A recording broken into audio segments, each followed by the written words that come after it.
जब पंडित जवाहरलाल नेहरू बाबरी मस्जिद के मुद्दे पर सरकारी खजाने से पैसा खर्च करने की बात जब उन्होंने छेड़ी थी, सरकारी खजाने से पैसा खर्च करके बाबरी मस्जिद बनवाई जानी चाहिए, उसका भी विरोध यदि किसी ने किया था तो गुजराती मां की कोख से पैदा हुए सरदार वल्लभ भाई पटेल ने ही किया था। मेरे बहनों, अयोध्या में आज जो भव्य राम का मंदिर बनकर तैयार हुआ है, मैं आपको बतलाना चाहता हूं, सरकार के खजाने से एक पैसा खर्च नहीं हुआ है। सारा खर्च यदि किसी ने दिया है तो इस देश की जनता ने दिया। उनका मत साफ है, तुष्टीकरण किसी का नहीं होना चाहिए, बल्कि न्याय इसकी सभी के साथ होना चाहिए, राष्ट्रहित सर्वोपरि होना चाहिए। बहनों भाइयों, वल्लभ भाई पटेल उदार व्यक्ति भी थे। वे सच्चे अर्थों में सेकुलर थे, पंथ निरपेक्ष थे। वे तुष्टीकरण में विश्वास नहीं करते थे। जब पंडित जवाहरलाल नेहरू बाबरी मस्जिद के मुद्दे पर सरकारी खजाने से पैसा खर्च करने की बात जब उन्होंने छेड़ी थी, सरकारी खजाने से पैसा खर्च करके बाबरी मस्जिद बनवाई जानी चाहिए, उसका भी विरोध यदि किसी ने किया था तो गुजराती मां की कोख से पैदा हुए सरदार वल्लभ भाई पटेल ने ही किया था। मेरे बहनों भाई, और उस समय सरकारी पैसे से उन्होंने बाबरी मस्जिद नहीं बनने दिया।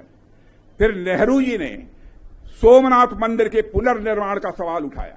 नेहरू जी ने क्या कहा, जब पुनर्निर्माण का सवाल उठाया तो बड़े ही शांत भाव से सरदार ने शांत पर दृढ़ स्वर में इस बात को स्पष्ट किया कि सोमनाथ मंदिर का मामला अलग है, वहां 30 लाख रुपए जनता ने दान दिए हैं, एक ट्रस्ट बनाया गया है और इस काम में सरकार का एक कौड़ी भी पैसा खर्च नहीं हुआ है। यह सरदार वल्लभ भाई पटेल ने बनाया। इसी तरह मेरे बहनों भाइयों, अयोध्या में आज जो भव्य राम का मंदिर बनकर तैयार हुआ है, मैं आपको बतलाना चाहता हूं, सरकार के खजाने से एक पैसा खर्च नहीं हुआ है। सारा खर्च यदि किसी ने दिया है तो इस देश की जनता ने दिया है। यही पंथ निरपेक्षता, यही सेकुलरिज्म की सच्ची परिभाषा है और सरदार पटेल ने इसे व्यवहार में अपने करके दिखाया है। उनका मत साफ है, तुष्टीकरण किसी का नहीं होना चाहिए, बल्कि न्याय इसकी सभी के साथ होना चाहिए, राष्ट्रहित सर्वोपरि होना चाहिए। मेरे बहनों भाइयों, भारत के संविधान के निर्माण में भी सरदार वल्लभ भाई पटेल ने बहुत ही महत्वपूर्ण भूमिका निभाई है। उन्होंने सेपरेट इलेक्टोरेट का विरोध किया था। इससे भारत की एकता और अधिक बढ़ी है कि हिंदू के लिए अलग, मुसलमान के लिए अलग, ऐसा मतदाता सूची विरोध किया उन्होंने। साथियों, भारत के पड़ोसी देशों को देखते हुए सरदार वल्लभ भाई पटेल ने सेना के मॉडर्नाइजेशन पर, सेना के आधुनिकीकरण पर जोर दिया था।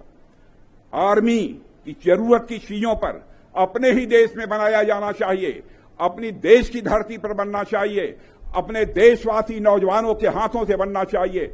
यह सरदार वल्लभ भाई पटेल का कहना था।